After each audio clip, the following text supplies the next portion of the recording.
Hey, my creative friends. My name is Shannon from shannonstudio.com, and I am here to talk about a creative life. And this is day 354, I believe. And we are going to go a couple more weeks, and then that will complete the goal for this year of doing a live video every day talking about creativity and having a creative life. And I'm distracted right now because there is a hot air balloon right outside. Hey Rose, right outside my window, and it's up there, and hot air balloons will come.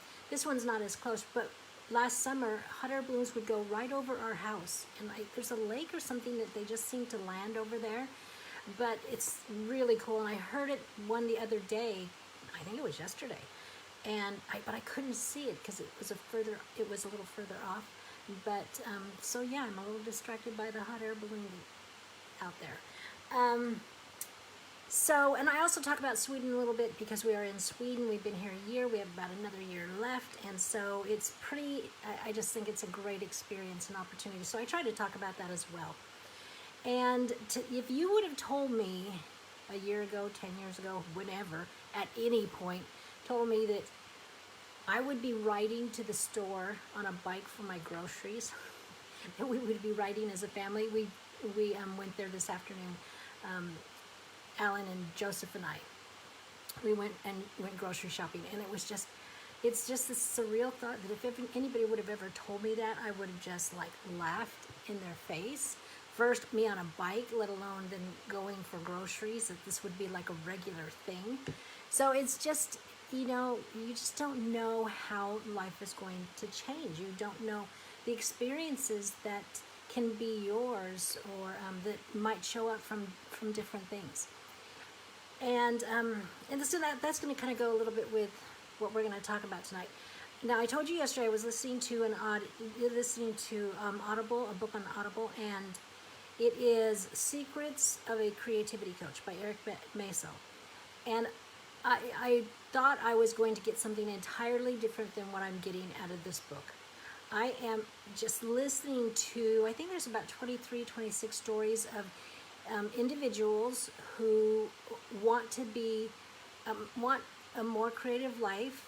They might be living one, but they have definite ideas about how they want to live creatively, and that most of them, I think, want to be professionals. They want to take their creativity and move into a professional realm. So he coaches them and talks to them about it. And he did this experiment with these people specifically because they would be willing to let him share their stories. Hey, Trisha.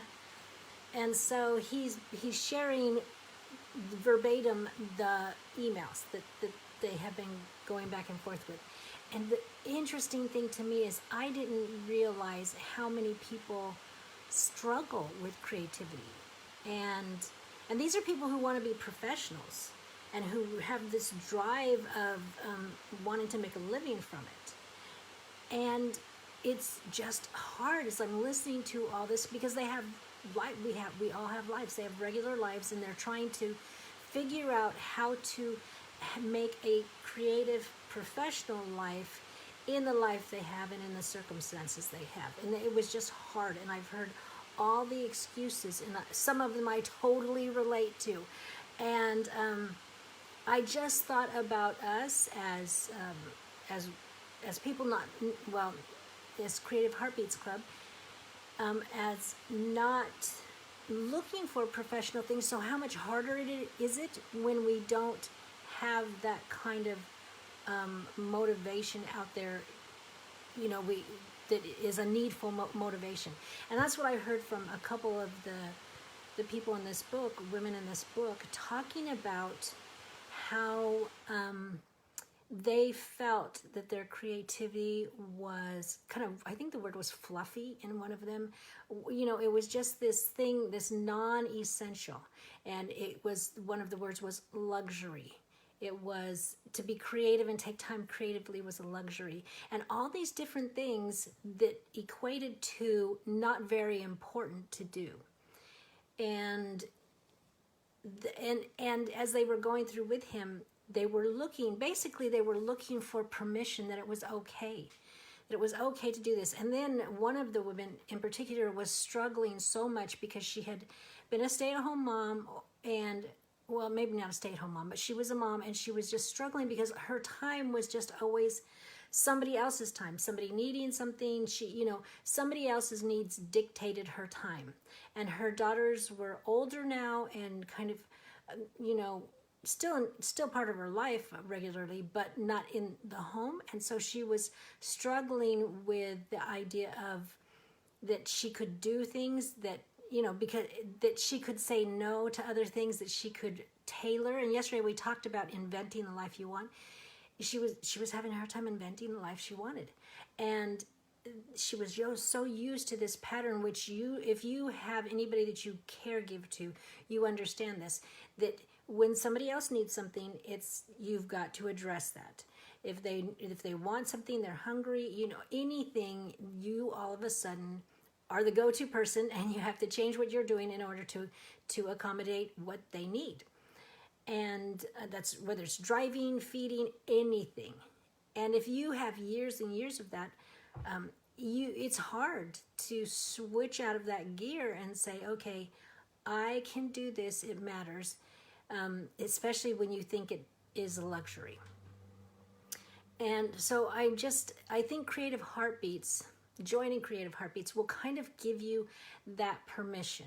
It'll set you on a path to be able to do things creatively on a regular basis, and you can start to see that there are other people doing this. And I talked about community in video 339, and I am seeing how much more important it is, and which will have a community in Creative Heartbeats too. And then, and also the idea of a coach, somebody that's on your side telling you things, and we can coach each other. He talked about that in this book. Hey, Joan, about coaching each other, helping each other, accountability partners. I mean, just all kinds of things. And the community will be an important part too. So permission. I just want to let you give you permission after listening to this book. Give you permission that you can take the time for yourself and create a creative path. Make a creative path. Invent your own path. Do those things to set yourself up for that. Because it's hard. I didn't realize how hard it is for people. I mean, it is for me sometimes too. It's always been. But I just kind of am used to it maybe, and I had forgotten how hard it is to try to slip it in. Or if you're at the dinner table and you're like, all my colored pencils are out, and my stuff is out on the table, kitchen table that we're gonna eat at, and then I have to clean it all up because we got to do family and then to take it out. It's just, I think I had forgotten that until I was listening to this book. And so Creative Heartbeats will help you have a creative life, have creative exercises on a regular basis. When I was reading Big Magic, I just read an excerpt from it today, and she talks about it basically being older and starting on a creative path. So she talked about creativity in the 20s, and then she follows up with this. She says, but this does not mean that unless you begin your creative endeavors in your 20s, it's too late. No, please don't get that idea. It's never too late. And so sometimes we think, well, I haven't been creative here. And this was somebody in the book too. They said, I'm afraid people might laugh at me. They might say, why are you doing that? Because I think she was in her 60s. She was older. And so she had all those fears, like, why are you doing that? You're almost kind of like you're almost dead. So why would you try? And because a lot of times people think after a certain age, it's a decline. It's a fast decline. What are you doing? You're just barely hanging on here. And as some of us who are older know, that's not really the case. And in all reality, you start to have a little more freedom as you get older. Families are raised and leaving the home, and that sort of thing. So she goes on to say, I could give you dozens of examples of amazing people who didn't start following their creative paths until later, sometimes much later in life. Oh, and so there are examples. There are examples of people who want to step out. And okay, if you don't have any examples around you, then be the example for somebody else. Even if you haven't been creative previously, I'm going to take you just down. We're just going to go down this path, and I've really designed it so if you don't want to do something, that the prompt comes out, you go, this is not for me. Then you can move forward or backwards and do something else, or you don't even have to do it, and you can still pick up something the week later. So it's not like everything has to be in order, and if you miss an order, then whoa, we're done. No, they're going to be, some of them are tied in two, but most of them will be independent. So therefore, I'm trying to make it super, super doable. So she talks about this, and so she brings up, Big Magic Elizabeth Gilbert brings up this woman, Winifred, and she met her in the 90s in a Greenwich Village birthday party. And it was a friend of a friend's, so this friend was in his 20s, and he knew this woman who was having her 90th birthday party. And she said it was a wild birthday party. She said her and her husband, when they were younger, her husband was a scientist, so they literally chased typhoons and hurricanes, and she called Winifred a hurricane. So she was talking about her, and so she asked her, Winifred, what's your favorite book? And Winifred said, I cannot pick one. And that is, I mean, if you're 90 years old, it's like, what book are you going to pick? Okay, so she said, I can't pick one, but I can pick a subject that I love. So she told her the subject, History of Mesopotamia. And I wanted to laugh. It's like, oh yeah, of course, History of Mesopotamia. I'm like, who would pick History of Mesopotamia? It's just like one of those odd things, okay? But she loved it and became an acknowledged expert where people sought her out. So she went on archaeological digs. She learned this certain form of language or script or something for it. She did a bunch of things. And the thing was, she started this in her 80s. She was 80-ish and started this path. And so she'd been working on it for a decade. And then, after a decade, she's an expert on it and had done so many things. And, I mean, she's inspiring, just her story of deciding, because she was saying, at 80, she was saying, it ain't over yet. It's not over. Your life's not over. My life's not over. It's not over till it's over. And we have opportunities to do things. So Elizabeth Gilbert says of Winifred, I could almost feel my perspective expanding, as if my mind were being ratcheted open several notches and welcoming in all sorts of new possibilities for what a woman's life could look like. And that is some of the things I hope to happen, is that you start to see possibilities for your life. I mean, I'm going to give you some prompts, and we're going to go through them and talk about them, and we'll do things, but and you'll definitely learn, some real art principles and some real drawing things, and but some real thought things. So I'm hoping that brings up possibilities for you, that you will feel like your perspective is expanding and your mind's being ratcheted open several notches, and that all kinds of new possibilities are opening for you. That's what I'm hoping, because I don't really have any agenda that you should be able to do this. What I do see happening is this path.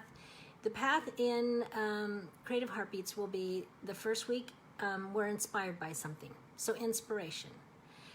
And we talk about inspiration, we talk about, and then the second thing is some ideas and some exercises for ideas and thinking and thoughts and concepts and principles. The third week is sketchbook, so something to draw, sketch, thumbnail, even if you can't draw, just, because nobody has to look at it. Just so some sketchbook imagery, pulling imagery from somewhere else if you don't do it yourself. So, and then the fourth one is celebrating. So it's like we're going through this little creative path in miniature, a little mini creative path in the month. And then the next month we start over and do it again.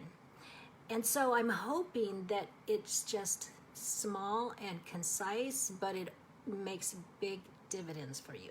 And that's my only thing, is just to provide you a little path of a creative beginning and end in a month, and then see what happens. So that's the tip tonight, is that we have a path, a certain path in Creative Heartbeats, that it's hard to be creative, but we can do it together, and the community can do it together, and you have permission to do it, and you're not too old. Don't even do the too old thing. I am raising a 6-year-old at 50, almost 58 years old now. Started in my 50 when Joseph was born, and so, you know what? You don't get the pass card on the age from me. Okay, so remember, you have a creative heartbeat, so listen for it, and I will be back tomorrow. Bye.